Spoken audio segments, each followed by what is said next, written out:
एक प्रश्न पूछा है मित्र ने कि एक शिक्षक जो बच्चों को शिक्षा देता है और एक संबुद्ध सद्गुरु जो खोजियों को, साधकों को शिक्षा देता है, दोनों में क्या भेद है?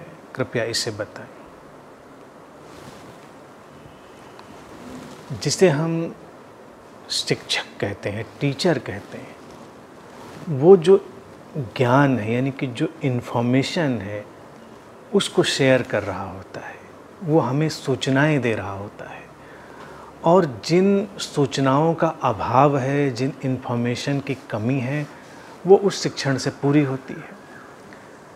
लेकिन जो सामान्य टीचर है, शिक्षक है, वो ज़रूरी नहीं उसको जीता हो। लेकिन जिसे हम गुरु कहते हैं या संबुद्ध गुरु कहते हैं, उसका काम बिल्कुल अलग है। उसकी शिक्षाएं उसकी बातों में नहीं होती। हालांकि ऐसा लगता है कि वो बातों के माध्यम से अपनी शिक्षाएं दे रहा है, लेकिन उसका उद्देश्य कुछ और इन्फॉर्मेशन हमें देना नहीं है, हमको कुछ और ज्ञानी बनाना नहीं है। संबुद्ध सद्गुरु जो उसकी टीचिंग्स हैं, जो उसकी शिक्षाएं हैं, वही उसका जीवन होता है, वो उन्हें जी रहा होता है। तो उसके पूरे जीवन के माध्यम से वो शिक्षाएं निकलती हैं, फैलती हैं, लोगों को स्पर्श करती हैं, उन्हें प्रभावित करती हैं, उन्हें रूपांतरित करती हैं। शिक्षक जो सामान्य है, तो एक नॉर्मल टीचर है, उसके लिए यह अनिवार्यता नहीं है कि वो उस ज्ञान को जिए या उसके जीवन में वो ज्ञान हो।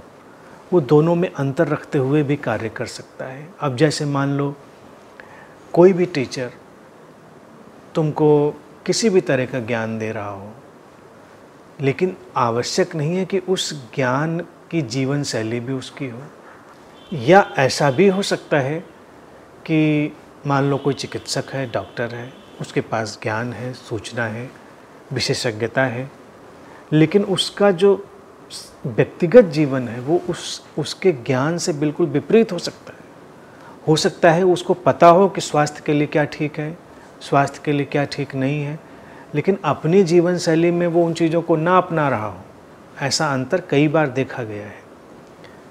तमाम ऐसे चिकित्सक देखे गए हैं जिनको पता है कि शराब, स्मोकिंग स्वास्थ्य के लिए हानिकारक है, लेकिन वो उसमें है, वो उनकी कंडीशनिंग और उनकी आदत का हिस्सा बन गया है।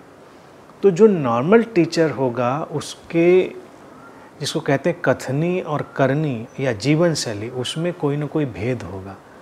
जो संबुद्ध सद्गुरु है, उसकी कथनी और करनी, उसकी जीवन शैली वो एक होगी, और मुख्य रूप से उसकी जो शिक्षा है, उसकी टीचिंग है, वो उसका जीवन ही होगा। इसीलिए मैं हमेशा कहता हूँ कि किसी भी गुरु के पास जब हम जाएं, तो उसके शब्दों से हम बहुत प्रभावित ना हों। शब्द खूबसूरत हो सकते हैं, हम उसके जीवन को देखें। जो उसका जीवन है, जो उसकी जीवन शैली है, जिसको वो जी रहा है, वही उसकी शिक्षा है, वही उसकी टीचिंग है। और ये हमें हमेशा दिखाई देगा। गुरु की प्रेजेंस अपने साथ शांति को लिए हुए होती है, वो उस पीस को रेडिएट कर रही होती है।